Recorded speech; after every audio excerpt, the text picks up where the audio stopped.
Ingingo bavuga muri abarundi igihugu n'igipfakara no munsi umwatariho utarashobora gusimbura urundi nico gituma ahanije n'abavuga ngo umukinyi wese urinze n'utuma ko atari uko bimuvuye ko arashobora gukina nibaze uravye ni Frederic twamye tuvuga mu gatondo mbwa icizere kuri jewe kiracariho kubera yagize n'inguna Garinje bigize urashobora kubabara mu mugongo mugabo nibaza ko atari grave kuko yambaye ko 70% ashobora gukina mwarinde ko turaba ivyo mwana aza kutubwiye umva gutambura ashobora gutambuka muga kwiruka niho hakiri akagora ivyo ibintu byo kurindira David nawe twaravuganye mu minsi yahera wewe yasohotse minota 26 niyeze nawe nyene ikintu cyaduse kiramufata imwe bita crampe canke akantu kakanze muga nawe nyene twaravuganye ambwira ati umuganga yamubwiye ko bishobora gufata 2-3 semaines wencha nambira hakiri kare ngo rero twumvikane urazi ko izi nkino ziba zikomereka ureke izi nkino zibiri hanyuma witegure izikurikira ubundi nako yavye bikizigenza Saido Berahino yaragize nawe akantu ko igama externe muri jeno nibaze nawe bamuhaye 4 semaines nuko nyene uva 4 semaines kwibuka nibaza ko araba hanini ibindi navyo no kuraba leta yabo no kuraba abandi biya twavuze uheruka banze gukora ndose abandi maze ko twigeze kugira ikibazo c'abaratero wewe no kuvuga ko ari Imana twagize abaratero ndumva hirya no hino bari kwaraza ora najowe nanuze na Diamond nabo batero migwi ishimiye mugabo urabona ko bakiri bato kandi kazoza kari taboze ningo ndababwira ni abamuto muri gufata ari muri Vipers ari karaki tunatuma munsi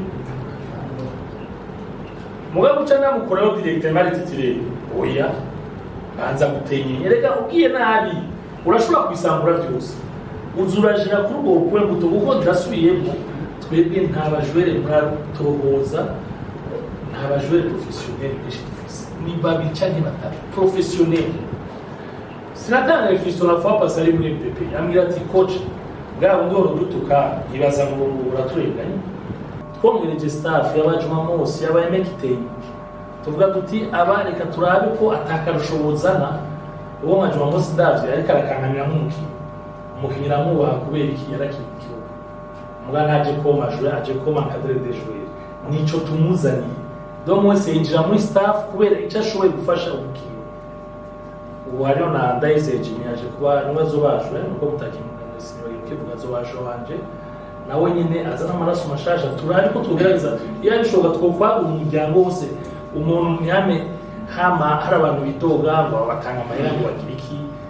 nta mahera batanga biba yafise ayo bafise icyo twamvuga ati reka tubashike chance zingana gusa chance zingana uvuga iki bira hamwe ya midogo ya yose tugerageze twishira agaragara uwo muyaga wese aronka umuco udatomokewe umbaze uze kuri entraînement umuntu abereke ibintu nta kinyegero muri football bakoreramo ugiye mu binyegero nta narishobora kuko je me dis mu entraîneur wese umenyeze wese aje mu kibuga ugira giriki arondera intsinzi mwe bashobora gushika ka suga tababishaka nuko yavyansa ahantu mugabo sukuvuga ko yoca reka tuguma turonza agazi kacu n'ubushakashatsi turarondeza mwarawe twaje mu bandi bakinyi bashasha aba Jordi ba Parfait bizoza mugira twagura umuryango birashobora gukunda ejo wawe undi kandi hari nayo twita ihiganwa ukatahiganwa rero nta mubi tuzokora ihiganwa wavuye mu munsi ntago muri kuja kumuvugira yavuyemo ko no munsi tubona dushobora kuza mu turabe ushobora kugira byiza gusoma nawe bicaye mutuma aja gukora